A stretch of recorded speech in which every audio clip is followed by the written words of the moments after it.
Hey everybody, welcome to this week's episode of With All Due Respect. We are your hosts. I'm Ryan Shead. That's Marcus Flowers. Brother, how are you doing? I'm good, brother. How about you today? Made it another week, man. Made it another week. What crazy week it's already been. I know, man. And we have so much to talk about, but I think we should start with the most important thing that everybody wants to hear about, which is Dolly Parton is okay. Dolly Parton. Let's just start there. Everybody take a deep breath. She's good. So Queen's own mouth. She ain't dead yet. Not yet. We're good. So keep doing all the good things you do, Dolly. We all love you, and stick around as long as you can. She's a national treasure as far as I'm concerned. I'm telling you. Speaking of national treasures, Let's get right into it. I want to talk about Bad Bunny and the Super Bowl halftime show. Besides it being the next ICE detention center, what's your reaction to Bad Bunny getting the bill? I mean, I don't personally listen to his music. I'm more concerned about the fact that you still have a bunch of Americans that don't know that Puerto Rico is America. That pisses me off more than anything. Dude, if that pisses you off, this is really going to piss you off. In 2024, there's a video out there. Remember, Marcus and I are trying to start a cult. We just like to fact check one. Donald Trump said that there is the president of Puerto Rico, that he met with him. I mean, was he looking in the mirror when he said that? So or the voices in his head? I have no idea. But from where I was sitting, it sounded a lot like the president of the United States didn't know that he was actually over a territory that belongs to us. Us. Well, I mean, could be dementia. I mean, what do I know? Hey, I'm not a clinical psychologist, but you know what Bad Bunny is qualified to do? Play at a Super Bowl. Besides that, he is also qualified to run for president. You know who isn't qualified to run for president? Felons. we might want to make that a thing. I mean, it should be a thing. If it's, but hey. Yeah, looking back, that's probably something we should do. But as it sits, Ted Cruz can't run for president. There you go. Elon Musk can't run for president. Arnold Schwarzenegger can't run for president. Yeah. Bad Bunny can. But a lot of you don't seem to understand that fact. You want to deport him back to an American territory. We've still got people struggling with the fact that Puerto Rico is part of the United States. So, Can I just tell you all something? Just yet. So, I feel like I need to give our haters and MAGA people this context. Yeah. Well, although I ended up as an aircraft mechanic and engineer by some grace of God, when I went to high school, I think we had 420 kids that graduated with us. I was 419. Like, I didn't pay attention in school. I was not a good student.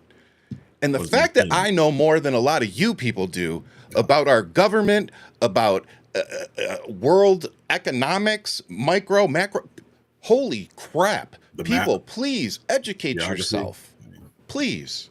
I mean, it's start with how many territories belong in the United States. It's more than one, by the way. Just start there. Get me started on Guam, but hey, Help me out here, Marcus. Help me. Brother. I live in the South, so I've been dealing with it. Like, I remember coming back from Europe when I first moved back to the States after being away for 20 years, and people were asking me about different places and, oh, how many countries have you been to, and what was your favorite, and where's that country? I was like, it's in Europe. And then, when you start talking about the Netherlands and Holland being the same place, mind blown. Yeah, mind blown. So, it's, hey. I just got to give a shout out to my old man, because when I joined the military, I remember I got my orders, and my first orders were to Okinawa, Japan. Mm-hmm. And I wanted nothing to do with that. I wanted to stay in Florida, where I was at tech school. Mm-hmm. And I remember I called my dad up and told him the orders. He's like, if you don't take those orders, he's like, you will regret it the rest of your life. Yeah. He's like, go have this experience. Oh, yeah. And thank God I listened to him, because it's still probably 2 of the best years of my life, just in terms of not even just the job and serving, but the relationships and the experience and all the different cultures I got to experience, not staying in my little nest. I'm very thankful for it, because it's helped me see past my nose. And I think in America, it's become very obvious who has never left, their area code versus those of us who have seen some things. Yeah. I mean, it's like with me, when I first left this country at 19 years old, I figured I'd be gone for 3 or 4 years and right back to the States. 20 years later, Yep. My wife was 11 years. Yeah, I spent a long time out of the country, Yep. But that only let me grow as a person, see some of these. That's one of the things I wanted to do as a child. I wanted to travel the world, and I got to do that on pretty much Uncle Sam's dime. The American taxpayer. That too. Dime. And a lot of it was tough work, but thank you, America. And they weren't always the greatest places that you wanted to go to, but I still got to see the good. Definitely some places you don't want to go to.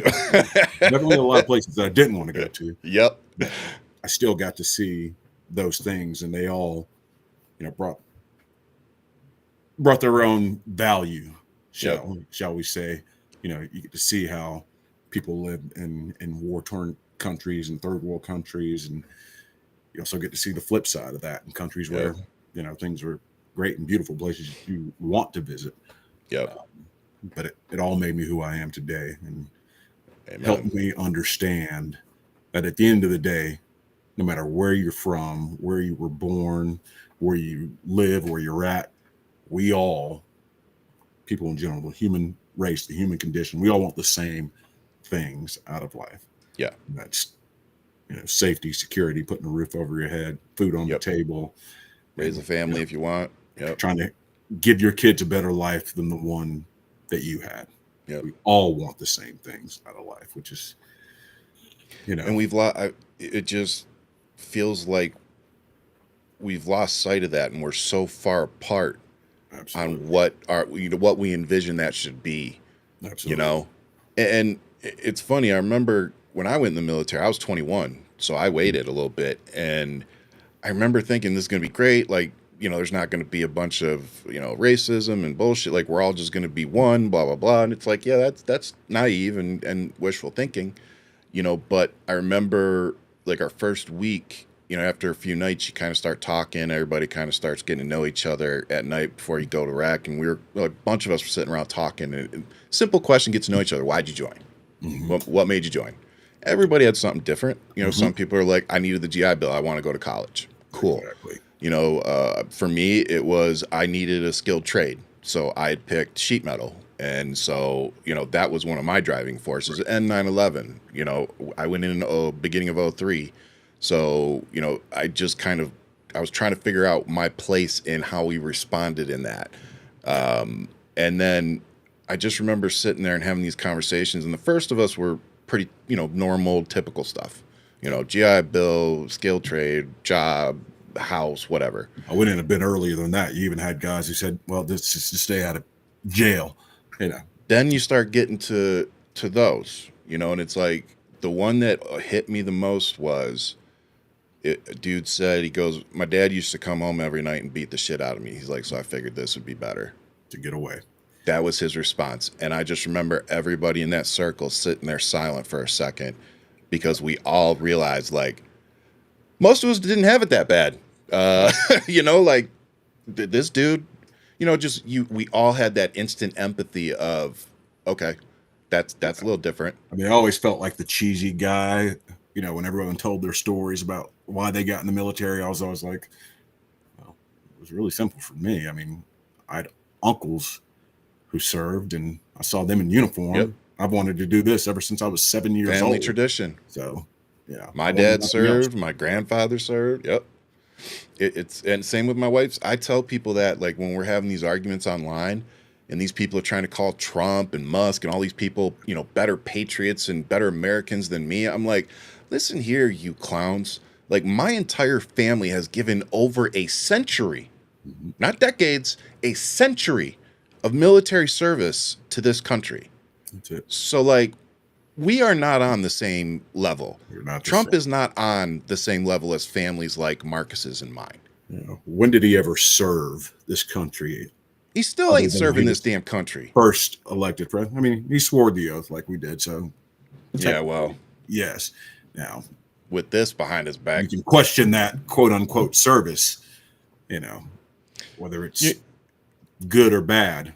And I think we all know it's bad and dangerous. But I know we're going to talk more about military and the responses that we're seeing. But just to cap off this Bad Bunny halftime show. How do I put this? How about we focus on something that matters? How about that? Like, how about, like, the flotillas going to Gaza getting picked up? You know, there's a whole nother set headed that way now. What about freaking, I thought Trump was going to stop the wars within like 48 hours. I thought he was going to get Russia to bend knee to him in the world. I thought that he was going to stop sending money to Israel. I thought all these things were going to happen. Yet, you people, oh, and by the way, release the Epstein files. You people are so concerned about the dumbest shit. And then on top of it, to find out that it's based in pure ignorance. You don't even know this man literally is a citizen of our fucking country. It just shows we understand how you voted for Trump. You voted for him because either you didn't understand that he was a convicted felon, an adjudicated sexual abuser, a prolific business fraud, and an accused kitty diddler. You either didn't understand it or you didn't care. Both of those things, you're a piece of garbage. So how about we move on from the Super Bowl halftime show now? And by the way, we can focus on things like CTE, mental health, addiction, and getting people help, because we got Mark Sanchez out here, a former football player, walking up to random people, drunk as hell apparently, and getting into fights with them, and then ended up getting stabbed and stabbing him. And now he's in the hospital. He's facing charges. So he's facing felony charges. So. And I'm going to tell you what I instantly thought, Marcus. It was, this dude's dealing with CTE and he's self-medicating. And knowing some football players and having spent time around professional football players and kind of seeing that behavior, you know, whether it's the alcohol abuse and I can tell you, I'm not going to say any names, but I'm talking about guys who played on defense. I'm talking about quarterbacks, past quarterbacks who are no longer in the NFL, that you all know. It didn't discriminate. Just hanging out with them and watching the way they abused alcohol. Now, I'm a guy, I'll go out and have a drink, but I like to drink beer, you know. Yeah. And after about 3 or 4 beers, you know, I'm pretty much ready to, you know, call it a day. But I'm watching these quarterbacks who've taken all these hits, you know, downing fifths of whiskey. Yeah. In like 30 minutes. Time. Yep. And going back for others. So, you know, CTE, I mean, and this is back before we even knew what CTE was. We even knew, yeah. You know, you just kind of figure, I mean, and I had one guy explain to me, He's like, yeah, you played football in high school, but think about it this way. I mean, you remember what those hits felt like. You may have had one guy on your high school team or in the region that you That played could hit in like, yeah. that could hit really hard. You knew who that guy was. That guy was probably going to go on to college. There were maybe 3 or 4 of them at his college, That go on to NFL. maybe that could go on to the NFL. And then you're getting hit like that And then every day by every time. And it's like, if you think about being in a car accident 35 times a week on one day, yeah, that's what it's like. I mean, we've all had that one guy that rocked us in football, and we've all made that one seen hit, stars. Yep. Yeah, where you're like, oh man. We had a kid in high school, Timmy the Tank, what we called him. He got, I think, in our varsity year, he got 3 concussions. Like, and he kept coming back. And I just remember my dad saying, like, they need to stop. Like, he needs to stop playing. Yeah. Like, after the 3rd one, my dad started, like, going to the coach and being like, maybe you guys should sit Timmy for the rest of the year. It adds up. Up. I mean, so, yeah, it's sad to see these guys. I started saying this, Barry Sanders, Calvin Johnson. Like, I got to see all these guys play. Yeah. And I love watching football. I do. I love the sport. Played it in high school. We all do. But I hate watching these guys get old. That's how you get the guys like Eric Dickerson making the comments that he made about Bad Bunny's halftime performance, man, leaving the geography part aside, saying he should keep his ass home or whatever if he doesn't like America. Okay. But it's like, okay, again, that is America. Exactly. But also, I'm going to give Eric Dickerson some grace simply because I've met him once, and he was very nice to me, and he was very nice to everybody that I saw him interact with. So, I'll give him a little bit of grace here, but I will say this one. I would like to see or hear what Eric Dickerson's response would be to Donald Trump, the felon, the business fraud, the adjudicated abuser. I'd wonder if he's invited to the Super Bowl. Dirt. I get it. That would be my question to Mr. Dickerson. Instead of tearing into him, which is my knee-jerk reaction, I'll admit. I'd just like to hear, like, okay, fair, but how do you feel about this? Or is it all hypocrisy? Is it all bullshit? I think we'll come back to this every week, Ron, when we have this. Every week, brother. Every week we come back to this, this culture war bullshit where it's all about dehumanizing the other side, Yep. Liberal this, liberal that, Christian nationalists, Antifa terrorist organization. I think when you get down to it, Bad Bunny's a brown guy. Yes, sir. Playing the Super Bowl. That speaks a different language. Oh, I'm sorry. I don't know if MAGA was too happy about Kendrick Lamar's Super Bowl. They weren't. I remember how they lost their mind. So it's just another reason to be outraged about nothing. And I feel like I did Bad Bunny a little bit of injustice there when I said he speaks another language. Let me rephrase. He can do something that MAGA and myself, I might add, can't do. He can speak 2 languages, Spanish and English, and he does them both fluently. Happy birthday balloons. What's going on? I don't know what the birthday balloons are for, but okay. Hey, we'll take it. Hey, speaking of, it is my business partner Ian's birthday in a few days, and even though he's been attending to personal things, we still love him and still sending out some birthday wishes to him. So happy birthday, brother! Let's see if I get the balloons now. But yeah, right? But again, that's come on, guys. Marcus feels left out. Give him some balloons. My birthday just passed. It did. 50 now. Yep. A man of a certain age. So. Old man. Oh, yeah. We're just old, pissed off veterans now, looking to end it all. Yeah, grumpy old vets.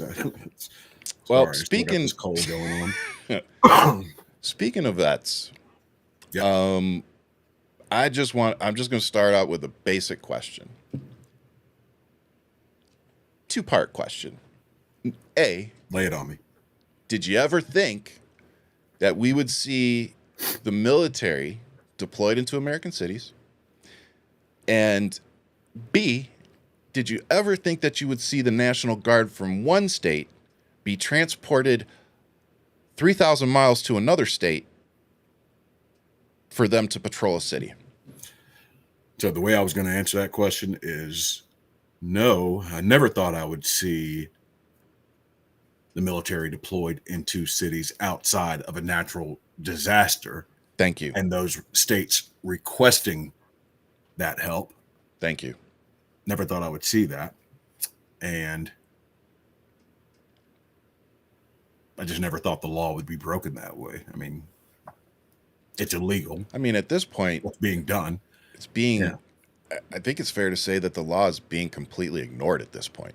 Completely ignored. I mean, like it doesn't even exist. Like it doesn't even exist. Posse comitatus is not a thing. Yep. To them. And for me, it's not just that we're breaking the law here with doing this, but this shit is dangerous. Amen. It's dangerous because when you think about it, and we've talked about this before, the military is not a law enforcement agency. It's Correct. not what we do in the military. We have law enforcement in the military, our military police and our security police. But they have no jurisdiction 1%. outside of what, Marcus? Say again. They have no jurisdiction outside of what? They have no jurisdiction outside of military bases. Thank you. Woo, caught it. Or their wartime missions. Yes. Which is recon, part of it anyway. Yep. 1% of the military, maybe a little bit more than 1%, maybe 2. Let's call it 2. Let's call it 3% of the military are a very small percentage are military police officers and know how to do law enforcement work. UCMJ, but they still, most of them, if you're talking about guard and reserves, they're actual police officers in real life, but they're few and far between. So when you that's a bad word. That's loaded. When you place the military in cities and you expect them to do the work of law enforcement, you're not only putting them at risk, but you're putting the citizen at risk. You're mixing the perfect cocktail for a disaster. Yeah. As far as I can see it. It's a disaster waiting to happen. And what's the dangerous part to me I think they know that. I think they know that. That's the other part of that. Oh, I think the 100%. administration knows that, which makes 100%. it even more sinister, if you will. Nefarious. Very nefarious. It's a better word. Yep. And again, what's concerning to me is the way that they're whitewashing, all of this. Mm-hmm. Like the military working with local law enforcement to detain people without any kind of legal authority. Yeah, I don't know why my brain isn't working, but no warrants, no nothing. Just we're picking them up because we heard this about them. Like, do you know how many lawsuits have already been filed by people who've been unjustly picked up? Citizens that have been picked up and spent 24, 48 hours in a freaking detention center? Yeah. I mean, there's no rhyme or reason to what is happening. And literally what Donald Trump does on a daily basis is float fascist trial balloons on social media and through video to see what he is going to be able to get away with. And unfortunately, go ahead. Let me push back on that just a little bit. Go ahead, please. You say there's no rhyme or reason. I disagree. Okay. I disagree because I believe there is a rhyme or reason. They're teeing all this bullshit up, sending military into these cities under false pretenses. Oh, there's an invasion. There's all this crime, that, law enforcement can't handle. Yep. When you got officials in Portland from the governor on down to, the mayor saying, we don't fucking need the military here. We can handle this ourselves. You got senators in Illinois and mayors in Chicago saying, we don't need you guys. You want to send us some money to help us out with the law enforcement? Sure, send us. Yeah. But send us some money. Give us some grants. We'll work on the problem. They're teeing this shit up so that they can, once again, we'll use that word nefarious for their nefarious purposes. Yeah.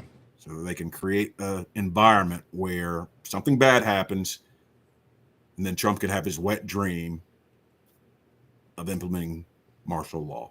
Yep. And to add on to that, and I don't disagree with anything you said. That's a fair correction. What I need everybody to hear is the most important part, which is whether we intended to or not, after January 6th, our response on the liberal Democrat side, especially within Congress, it revealed to Donald Trump and his camp who could not be trusted, who were not loyalists. And it showed them what positions they were going to need to appoint loyalists to in order for him not to be stopped for 2.0. That first one was a trial run. And we literally he'd gotten reelected in 2020. He was going to get rid of all of the people that he needed to get rid of. Anyway, they learned this was going to happen one way or the other. One way or another. Yep, 100% agree. I mean, we could have had Kamala Harris. Could have had Kamala Harris. We could have had Hillary, but that's yeah. God, this is all a plan, and unfortunately, right now we're losing. And it's going pretty much to plan for them. Well, they fucking wrote the plan, and we wrote about it for honestly. years. We wrote the Project playbook 25 for bullshit. Project 2025 bullshit. They wrote it out. Well, that playbook, yeah. And then we gave them the playbook on how to accomplish it, and who they needed to get rid of to implement Project 2025. And by the way, I believe the checker, aren't we like close to 70% now? Oh, it's.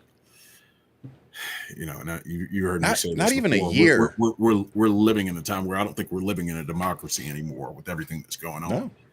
No. If this government shut down, and of course they're going to blame liberals and Democrats for this, but last I checked, we don't control shit as far as the government goes. We don't control the House or the Senate. Nope. So we don't control the legislative branch. And we don't have the tiebreaker. We don't have the presidency.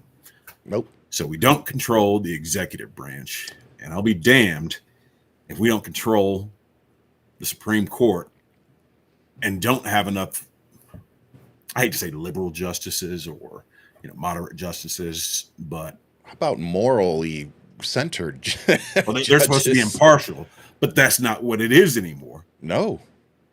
So we don't control the judicial branch. I mean, Trump had a shit ton of judicial appointments in his first term. Yeah. What was it, over 150? No, something like that. 200s. Was it in the 200s? I want to say it was in the 200s. Yeah, Joe Biden got several, but now Trump's getting more. So, and if heaven forbid, which I think will probably happen, Alito and Thomas decide to retire. Yeah. While Trump's still in office. Point two young ass crazy loyalists. You'll have like an Aileen Cannon Supreme Court justice, And unlike Democrats, we're straight MAGA. I think we can. Yeah, we don't have the courts, so. No, we don't. And again, let's not act like we don't have ways to fix this problem. We do. We just have to have the wherewithal to do it.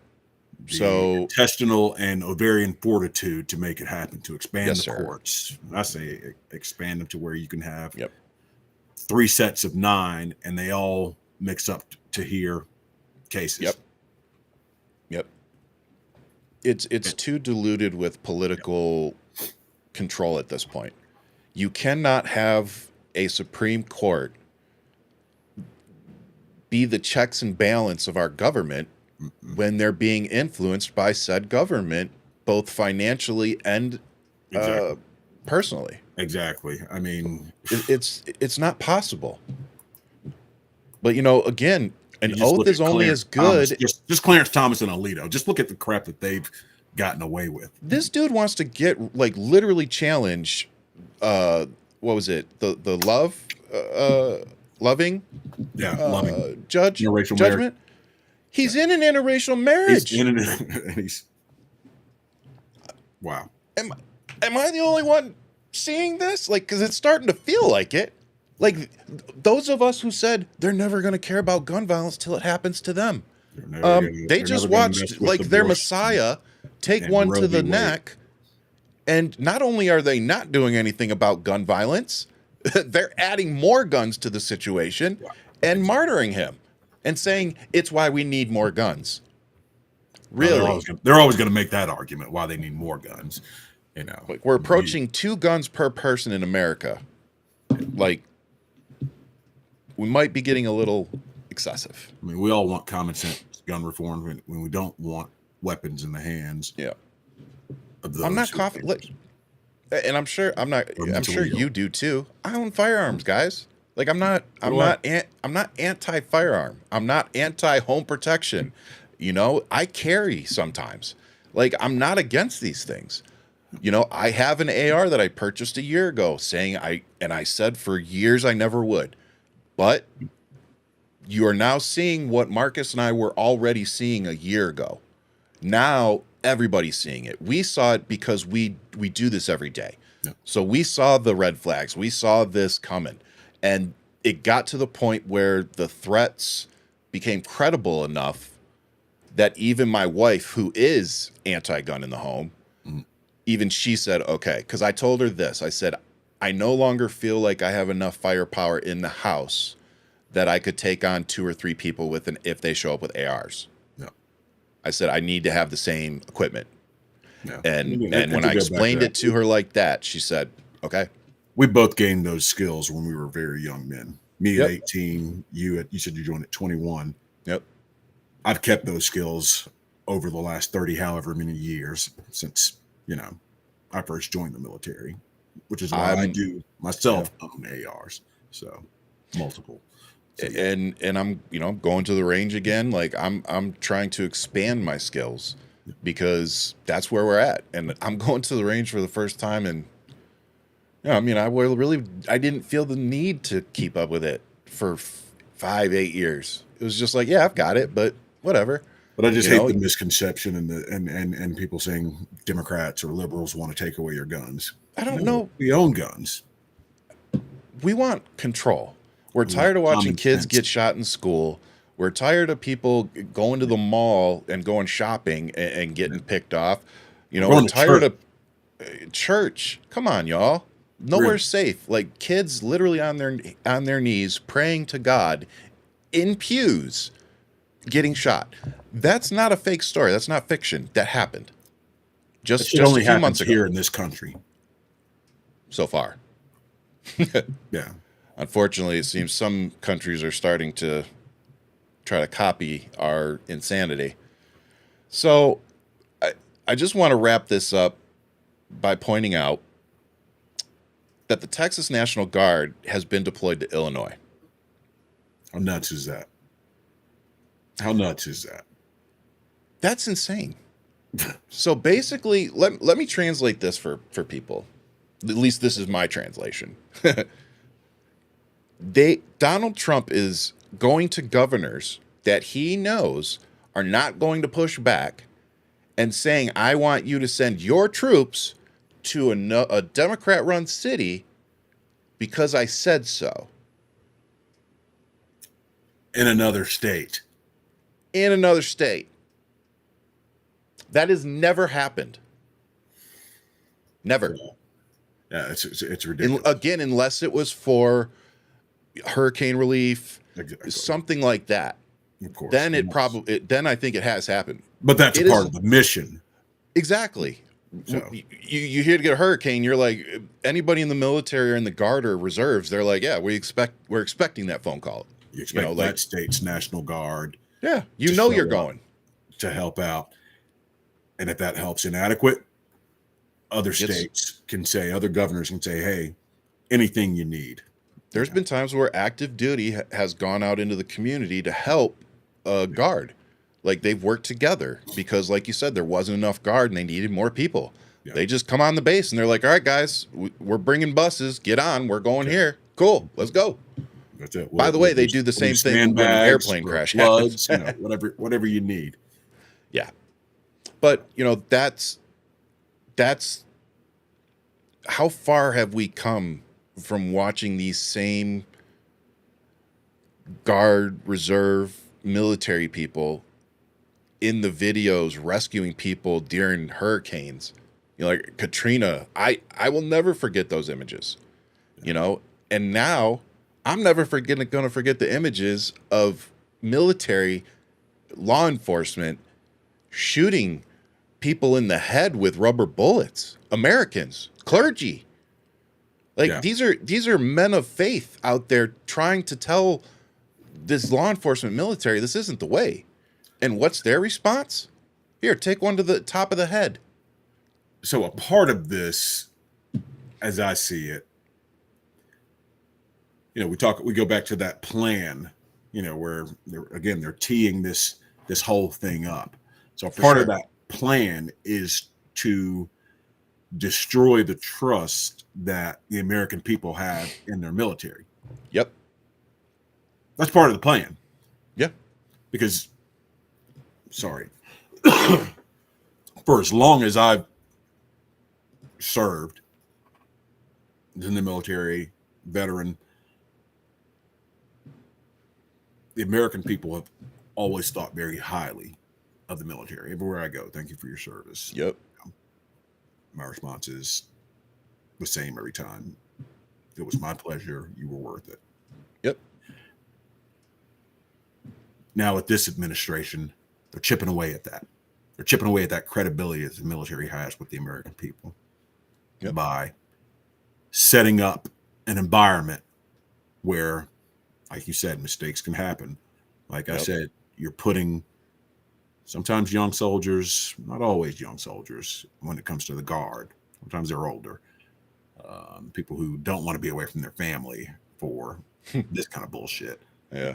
They could be having a bad day. Yep. The perfect environment, that powder keg, where one little spark goes off, and we've got an incident where you're rubber bulleting people to the head. Yeah.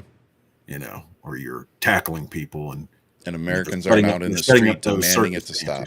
Exactly. Yep. Setting up those circumstances to where you then start to erode trust in the military. Yeah. Because of a fat commander-in-chief who's senile and probably has dementia.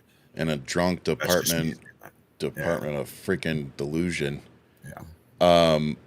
And by the way, I just have to say, in response to Pete Hegseth and some of the ridiculous things he said, when you talk about our military needing to be, ready, doing all this PT and spending three days a week, that's how I know your ass was first off never in the field, never.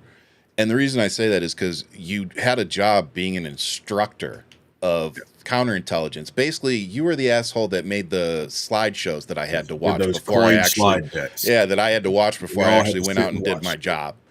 And my response to that is remembering my first year in Okinawa. I think we worked 12-hour shifts, 7 days a week for 5 months straight. And we did two exercises, two-week-long exercises in that time frame.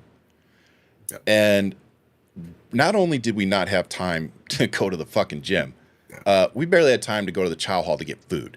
Because by the time you're done with those 12-hour shifts, being out on the flight line on top of an aircraft that's about 110 degrees, sitting out in the sun, having hydro fluid drip all over you, and among many other things that I can't think of right this second, the last thing you want to fucking do after that is go to the gym for an hour and a half and go run 2-3 miles. Some people love that shit, and they did it. Great. Power to you. Me, I wanted to go get something to eat it as fast as humanly possible, shower, lay my ass in a bed, and then go back to work the next day. That's how I got through those months. Yeah. So, dude, I get it. if you're out there and you're kicking down doors and you're the people out in the sandbox, yes, you need to be able to run. You need to be able to stay up for long periods of time. You need to be able to function on little food. But again, that's why MREs are so calorie dense. Like, yes, you need those things. As an aircraft mechanic, I worked my ass off so that those people would have air support.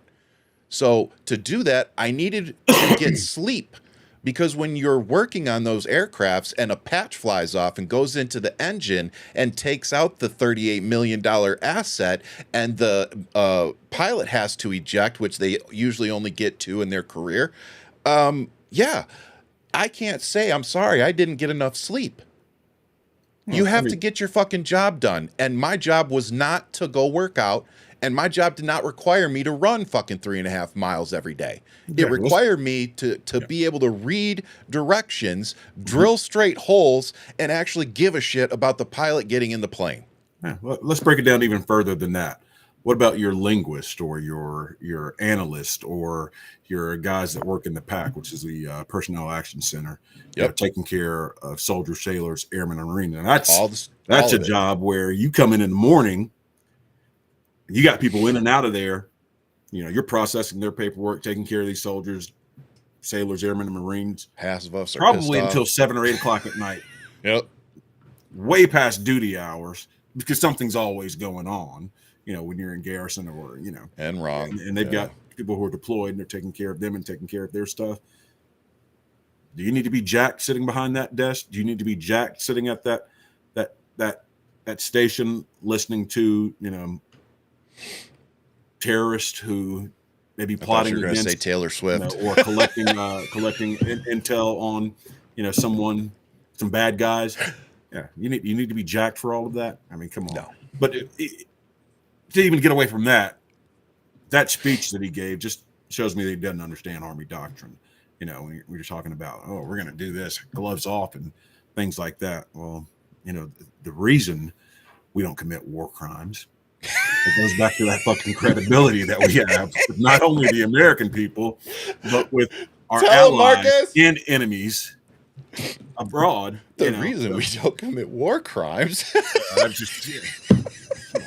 sorry. Listening to that bullshit that he gave, and then having people, and I looked at all the comments, having people distill it down to, well, yeah, all he said was the military needs to be in shape. Bullshit. That's all he said. No, he said throw out rules of engagement. Rules of engagement. You don't understand ROI and when you should hold your fire. He's talking about committing war crimes. That's what he's talking about doing. He's talking about killing people. This FAFO childish bullshit that you would get on a I can't believe he actually said that on stage talking to generals. Come on, man. Get out of here. Like an airman wouldn't say that to a bunch of generals out of stupidity. Like, it just tells me that he never. Sorry, like if you're in the military, you know just how dumb that is. He didn't spend a whole lot of time briefing flag officers. He just did it. So, but real quick, let's talk about somebody who's actually effective at their job. And I just want to preface this with Democrats. Just please follow this man. Mayor Brandon Johnson signed a ICE-free zone executive order, which creates clear mechanisms to prohibit federal immigration agents from using any city-owned property in their ongoing operations in Chicago. Sir, can I just say, good stuff. That's what we need to see. Yeah. Mayor Johnson was at the leadership conference last week in D.C. Oh, was he? And listen to him speak. So nice. Yeah. This is what I want to see. I want to see these mayors come out and look. I'm even going to sit here and acknowledge that some of this may be even. We might even be able to call it performative. Because with everything you have to be able to enforce it. Yeah. It's only a law is only as good as the enforcement. And an oath is only as good as the person who takes it. So this is what we need. Here's what we're doing. What Mayor Johnson did is he gave the legal system and the justice system and prosecutors, they gave them a tool to be able to actually start prosecuting and charging these people. And that's what is so brilliant about this, is because we have to start fighting back in every arena, in the judicial system, in Congress, in the streets. We have to hit them in every single arena. And we need politicians like this that are going to stand up and do the right thing. Yeah. And I'm going to say it as the white guy in the room. I'm going to need some white politicians to start standing up and doing this shit. Besides Governor, what is it? Pritzker. Thank you. He said a mouthful at the speech that I saw him give at the yes, he did. Democratic Party of Georgia's annual dinner. He's been giving a mouthful to everybody, which I like. He's not lying. He's telling the truth. It's facts, but he's delivering it the way we need it. Like, no more, here, open up for the airplane. No. Shove that stuff in our mouth. We need that.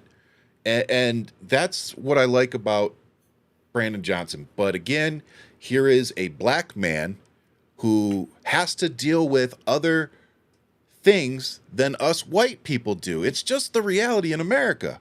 So he is taking other risks outside of just the ones he is politically. And we have to acknowledge those things. Very risky for him. So, yeah. Jasmine Crockett, him, any elected representative right now that doesn't look like me and identifies as liberal or even a centrist are in danger. Like, this isn't a drill America. We all are. And to shamelessly plug Hold the Line, which is my federal PAC, who is all about electing the next generation of Democratic leadership. Yes. It's about fighters. It's about people who are willing to stand up and do the right thing no matter what the political cost. Too often we see these politicians who run for office, get elected, and then play it safe. Jasmine Crockett, Brandon Scott, J.B. Pritzker, they're not those types. Nope. That's what we're looking for. We need more of that. More of that fire in your belly, doing the right thing because it's the right thing to do. Yeah. Political consequences be damned. That's the kind of guy I am. And it might be why we might doing the right thing. Yeah. But that might be why we never get that seat at the table too. Because who knows, maybe one day. We'll see. Who knows what the future holds. But just because they close one door doesn't mean they're going to be able to close the other one. Well, you close one door, a window. I'll be on that. I'll be on that roof like Fortnite trying to get in. But we've talked about why we started this show, and it's not just to talk about the topics of the week.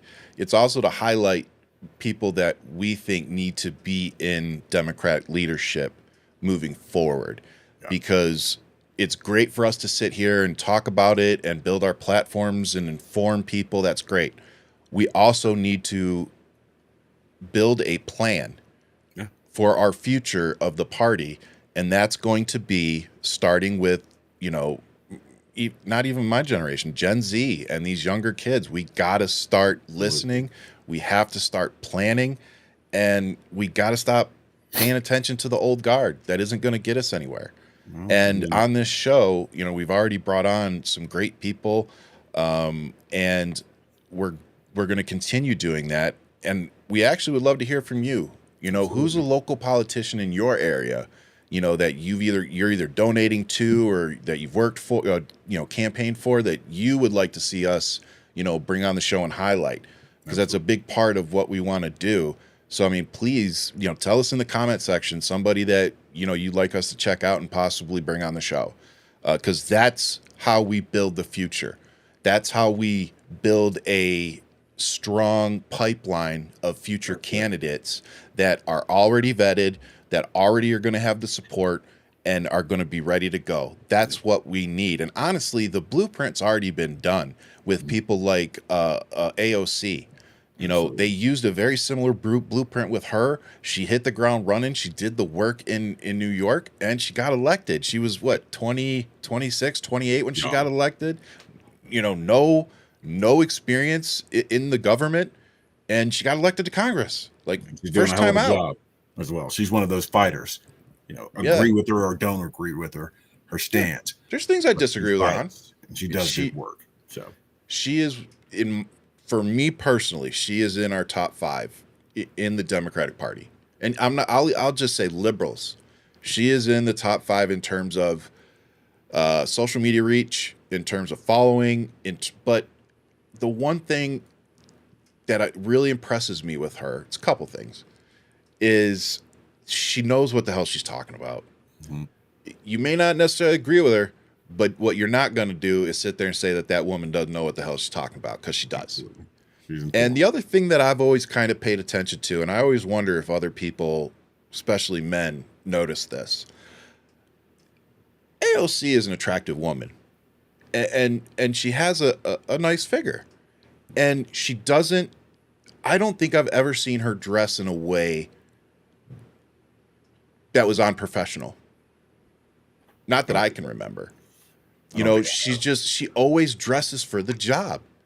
But more so, she dresses for the reputation she wants. And that, I don't know why, but that always stands out to me. She's always been about business. And one of the things I always say, like her or not, government and governance is serious business for serious people. Yes, sir. Full stop. Right now, we got a bunch of clown cars lined up around the Capitol. Looking back, John Fetterman showing up in a Carhartt sweatshirt probably should have been a red flag, but I digress. We got to build that bench. We got to get the do. Next generation of Democratic leadership in there. We got to start playing the long game, like Republicans have been playing for the last 50 years. Yep. And we've got to paint our narrative. Yeah. Explain to people what we're about as Democrats. I am a Democrat. I'm about getting Democrats elected. Effective Democrats, effective leaders. There you go. People who understand what service means. And we can do that. So people who want the job, not just people up there. Yeah. Not just the spotlight. That's who I'm looking for. Yeah, you got to have that certain servant mentality. Yep. To me, maybe it's just servant leadership. That's what it's about. The people that are about it just stand out to me. Yeah. Like you can tell the people that they read the briefs, they read they try to read the bills. Like you can tell the people that put in the work, the people that give a shit about us. You just can. I say about Jasmine Crockett all the time, just because I personally love her. But she's not just out there fighting for Texas and her district. She's fighting for Americans. Like she's traveling around the country. She's not just working for her district. And we need that.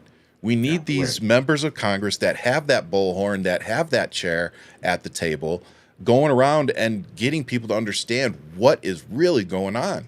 Because it is that bad. It's probably worse than a lot of us think. Yeah, and it's pretty damn bad right now.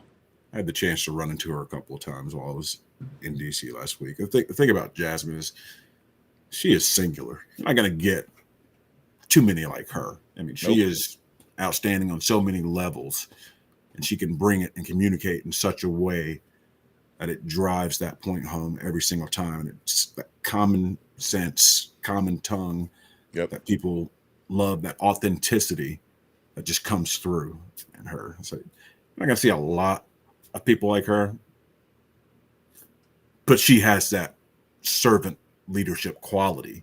Yep. That we need more of in, government and candidates who are willing to step up and serve. And that's what it's really about. And on top of all that, I think what sets her apart from a lot too is that she also has the tools. Absolutely. She's got the education. Like, don't get it twisted. Like, she may be up there talking. She's talking to us the way she would talk to a friend, or a colleague, but don't get it twisted. Like, she'll sit there and use words that I probably have to go look up in a dictionary. Like, this woman will intellectually destroy you if necessary. Credentials. Let's not forget, she's a lawyer. She's the real deal. She didn't just show up one day and, oh, she's in Congress, and all of a sudden there's the cameras. She worked her ass off to get where she was. She served a lot. So, she wasn't some. A lot of people don't know that. They think she just popped up in Congress and she's this firecracker that, no. She put in the time. Yep. She was mentored.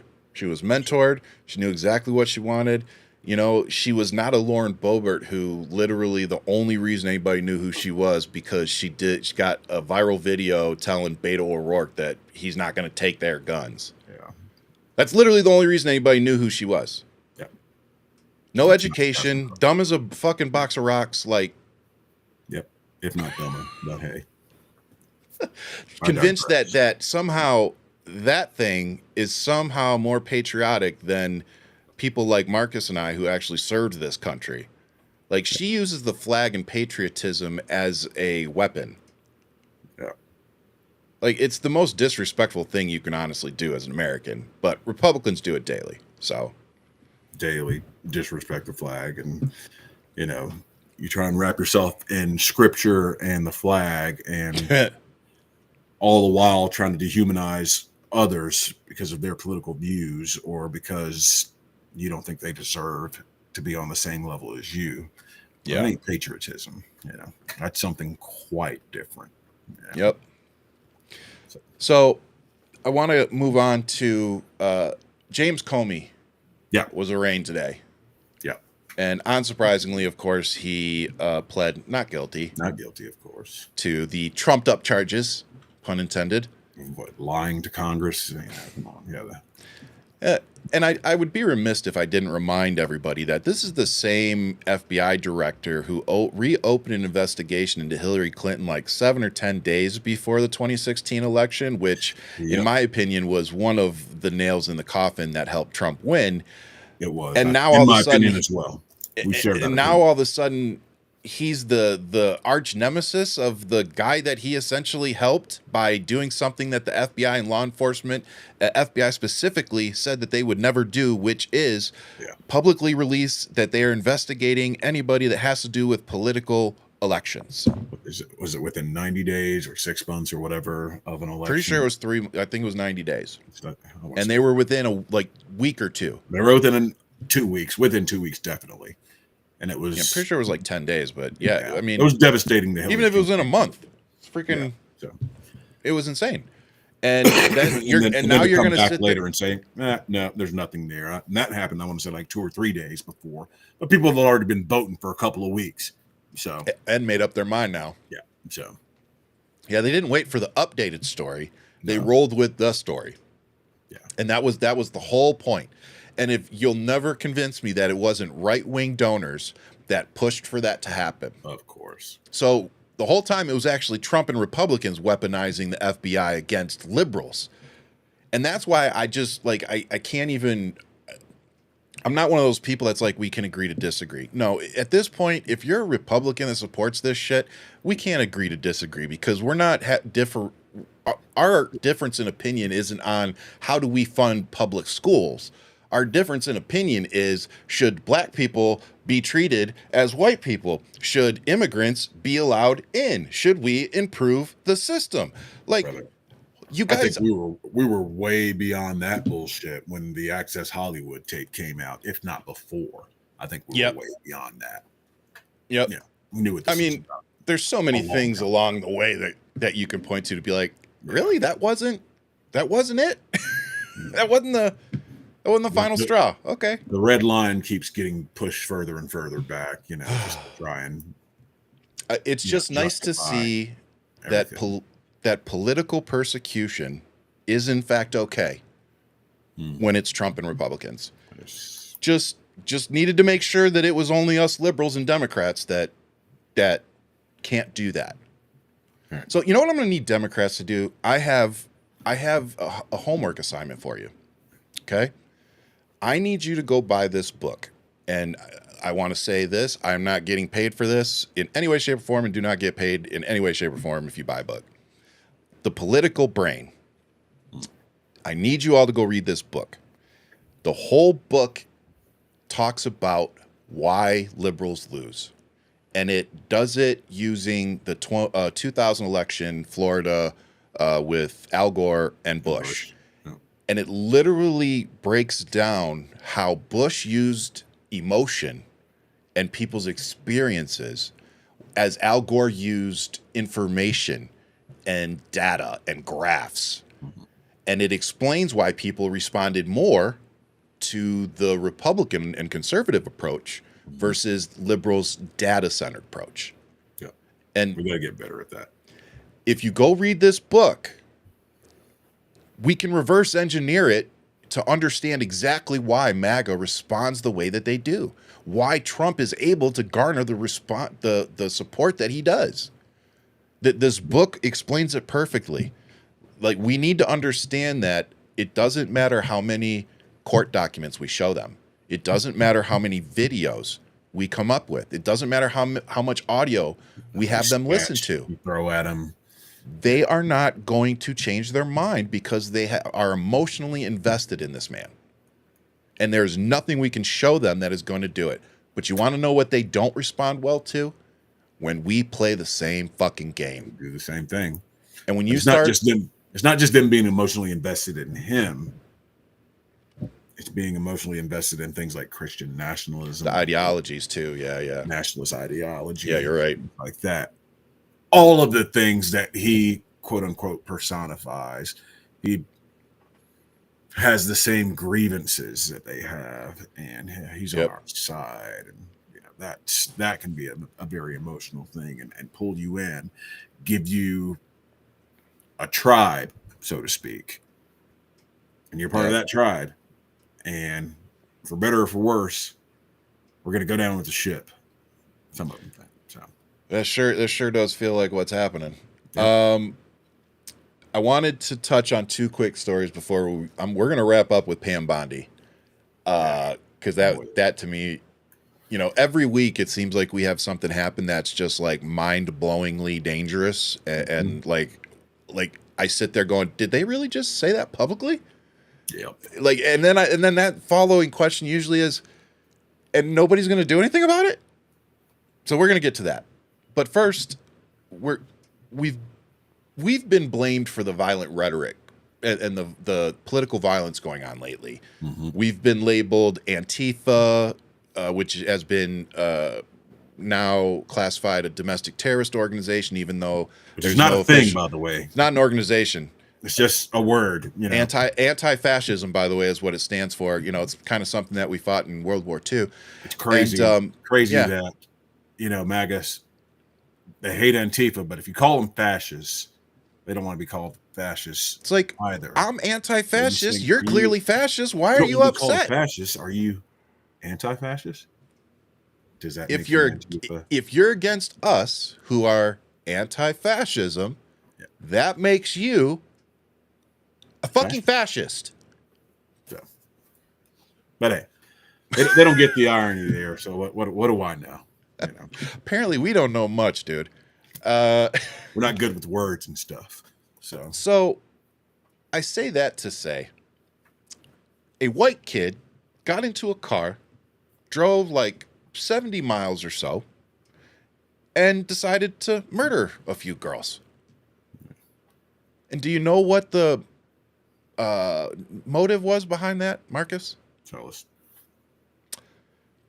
They said some things about Charlie Kirk online. Yeah, a lot of that going on lately. People say stuff about Charlie Kirk, and certain other people get mad. Look, I'm gonna.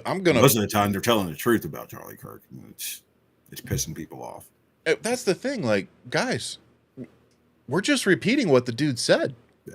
We're using his own words. Do you know? I don't know. Tells me they didn't know shit about Charlie Kirk. They didn't know shit about him. Yep.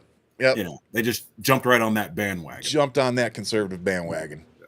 And by the way, if you're that person, that's why we say it's a cult, because you don't actually know anything. You just do it because the group said so. It's called groupthink. Okay. Here's my issue. I should say I'm just going to end it with this. We on this show do not condone or promote political violence. Absolutely. We do not promote political assassinations. Absolutely not. That's not our thing here. However, facts matter here, people. Charlie Kirk himself, and you can quote me on this, said that gun deaths are a necessary sacrifice for Americans to keep their God-given rights. So first off, our rights aren't God-given, given to us by men, written on some paper, okay? I'm sorry. Second, the man thought his own sacrifice was necessary for people to keep their guns. So maybe we should just say thank you, Charlie, for your sacrifice and keep it moving. I'm going to give him some grace here. Oh, you're better than me. He was just talking shit. He was just talking shit. The same thing when he said about empathy, how it was a made-up word. He was just talking shit. He said it was a woke made-up word. It was a made-up woke word. I'm giving him grace here. He was just talking shit. But it was dangerous shit that he was talking. Yep. And he knew what he was doing, too. They all knew what they were doing. That's why I just struggle. Uh-oh. Did we lose Marcus? Oh, there we go. I'm back. You're back. Okay. So, yeah, crazy guys. Look, I don't know why we're martyring this dude. He didn't do anything worth, I think, the recognition and remembrance he's getting. To me, I think it's extremely odd that our government went out of their way and, basically went on a week-long Charlie Kirk tour. Yeah. Meanwhile, they not only did they not lower the flags, but I don't believe Trump even mentioned Rep. Melissa Hortman, who was literally assassinated in her fucking home. Not at all. He didn't even know who she was. Yeah. So, this dude, this guy that was, spread right-wing evil propaganda every day got shot. Let's honor him. And if you don't honor him, we're gonna get you fired. We're gonna ruin your life. All to honor the free speech guy. But the politician that actually gets shot in her fucking home. Her and her family executed. Anything? Nothing. Crickets. Don't get us wrong. What happened to Charlie Kirk? It sucked. You saw our reaction live on the show. It shouldn't have happened. Nope.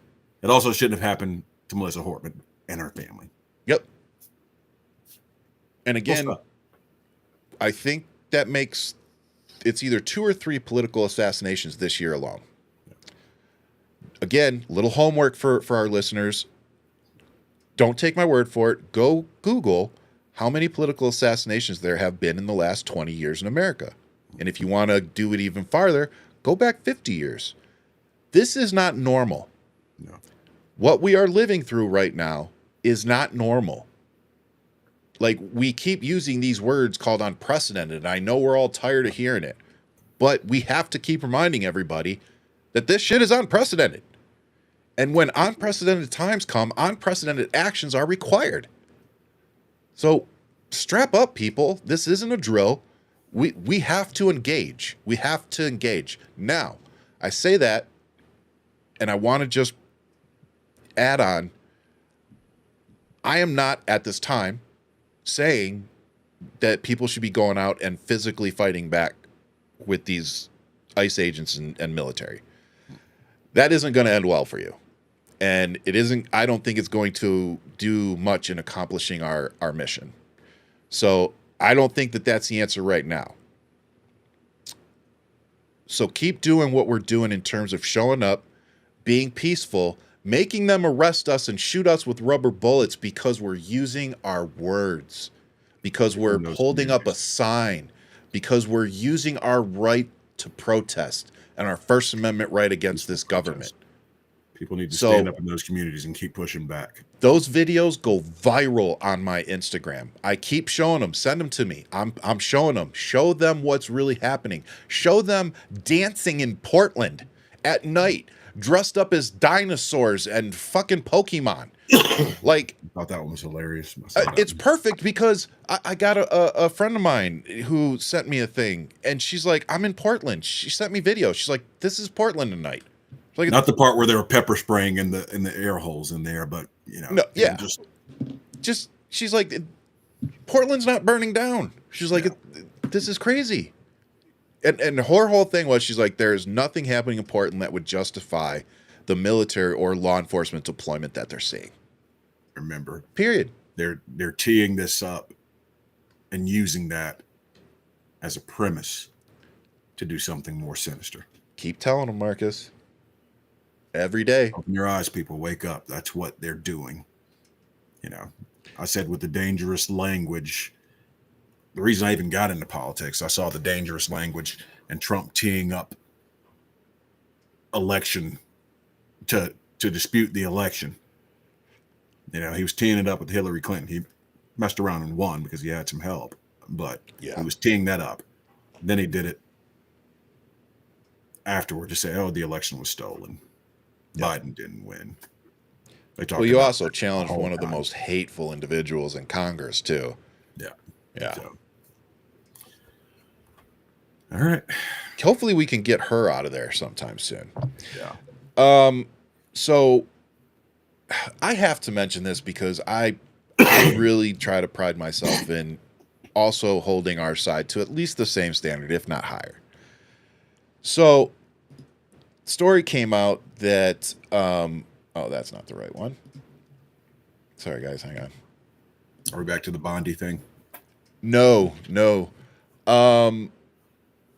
So there's a Democratic AG candidate in Virginia who texted somebody basically saying, I don't even know if I can read that because I don't want us to get taken off, but basically saying that they should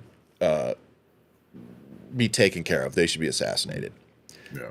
And this is a person running for office. They're a Democrat. And apparently these texts accidentally got Pete Hegseth and sent to a Republican who then put them on Truth Social. So as you can imagine, this has caused quite the uproar. And even Democrats, of course, are saying that maybe you need to step down, step out of the election. So, and rightfully so. And why is that, Marcus? Because we hold ourselves to the same freaking standard. Like that standard that we hold ourselves to, we try to hold them to as well. They don't. That's the problem. You're not going to catch me out here being a hypocrite. Never. And calling out the right for something like that, and then not calling out the left.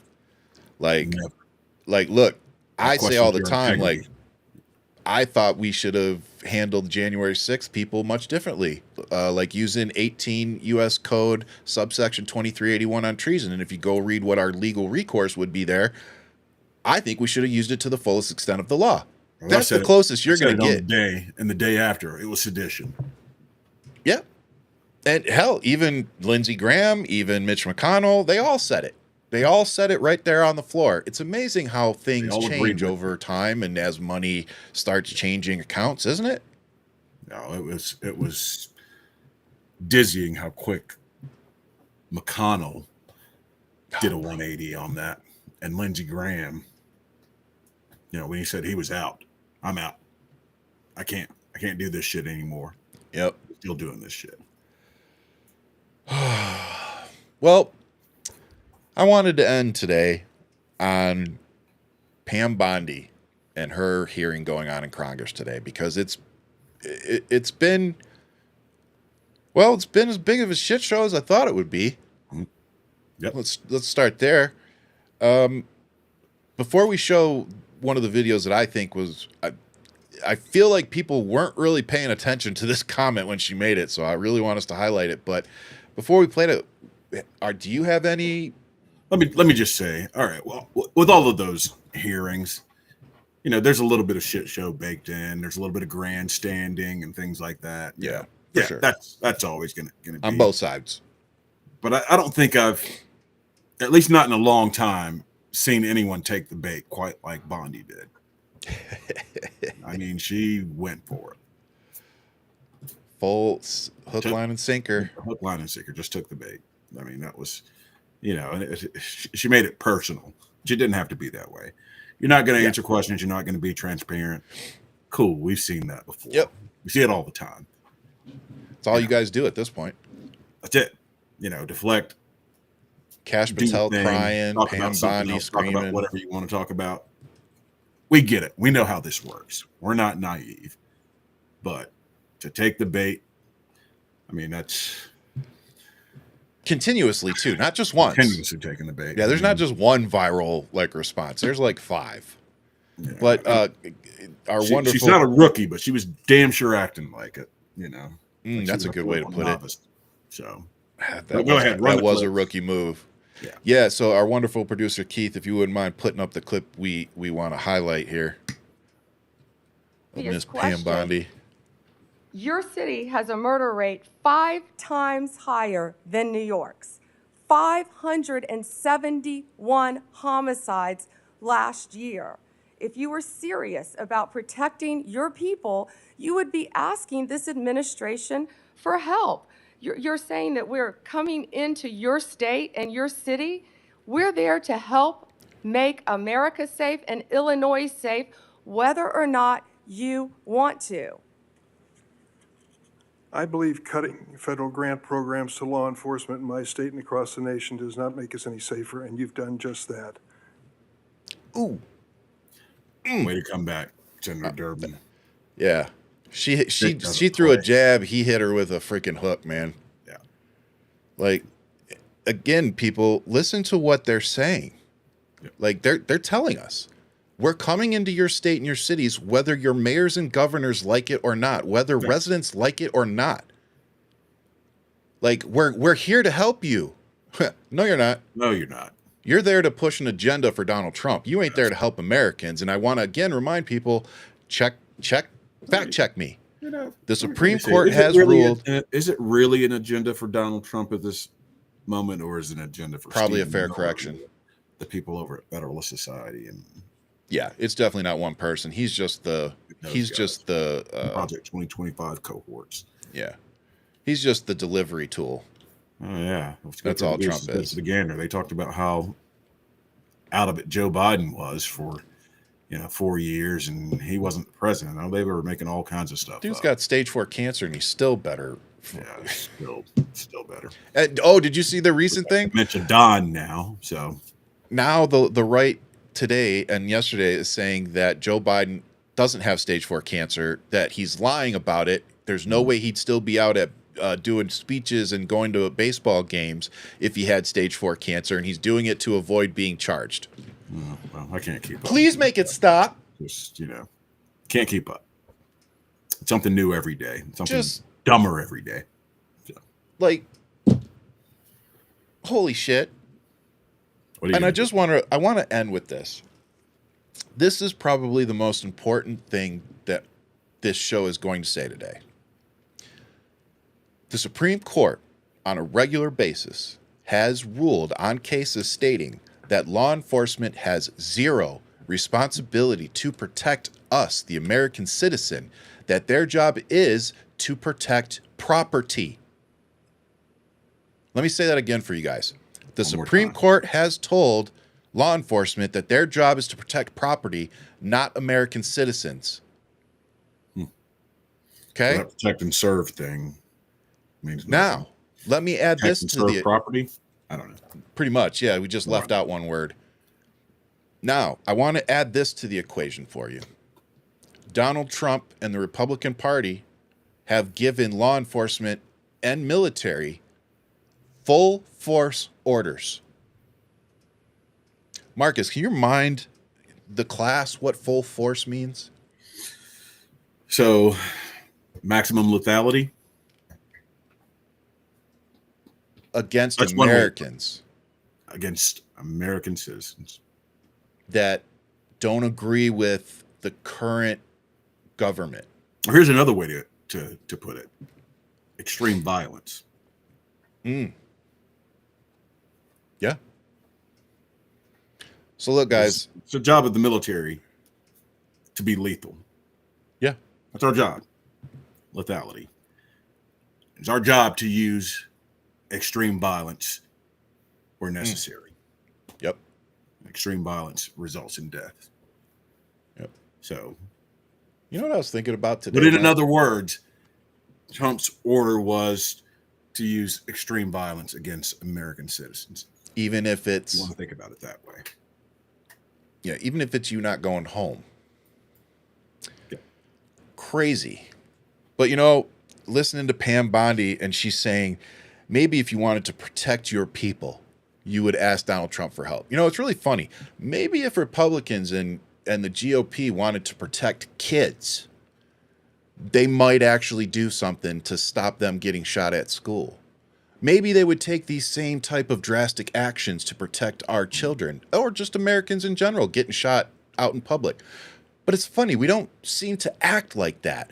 Only when it's for some crazy political agenda being fueled and paid for by billionaires who don't live the same life that we do, who probably couldn't tell you what the price of a loaf of bread is because they haven't personally gone and shopped for groceries in a fucking decade.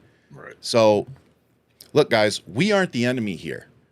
And at the end of the day, we're all going to have to come together and have a kumbaya moment to fix what's happening because we've already let this go too far.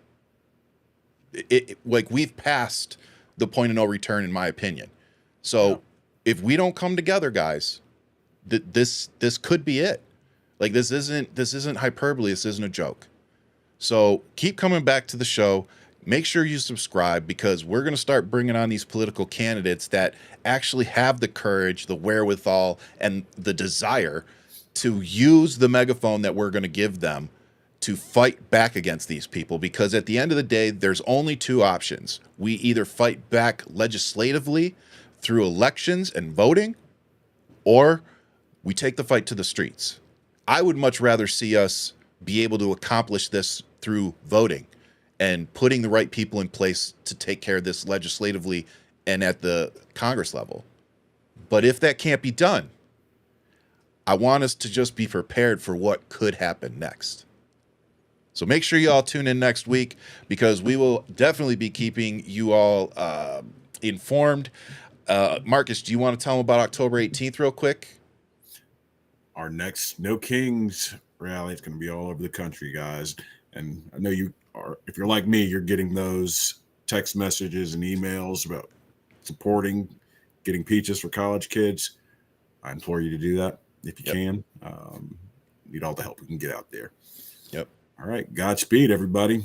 Yep. And so we're going to be out here in Tucson for the No Kings protest here. So if you guys are here and you want to come check us out, we'll be recording. We might be live, but we'll definitely be doing some interviews. But no matter what, please show up because the reason they don't like when they see so many Americans show up and say, we're not okay with this. Mm-hmm. We have to use our voices. We have to show up for each other. We have to show up for our communities. So please, if you can and you're able, show up. Preferably more white Americans. Yeah. I mean, let's not forget. We got to do our parts. 75 million of us voted against this bullshit. That we're and hopefully that number has grown over the last 6 to 8 months. I sure as hell hope. But with that, I'll leave you all as I always do with much love. Keep fighting. But most importantly, make sure you all stay safe out there.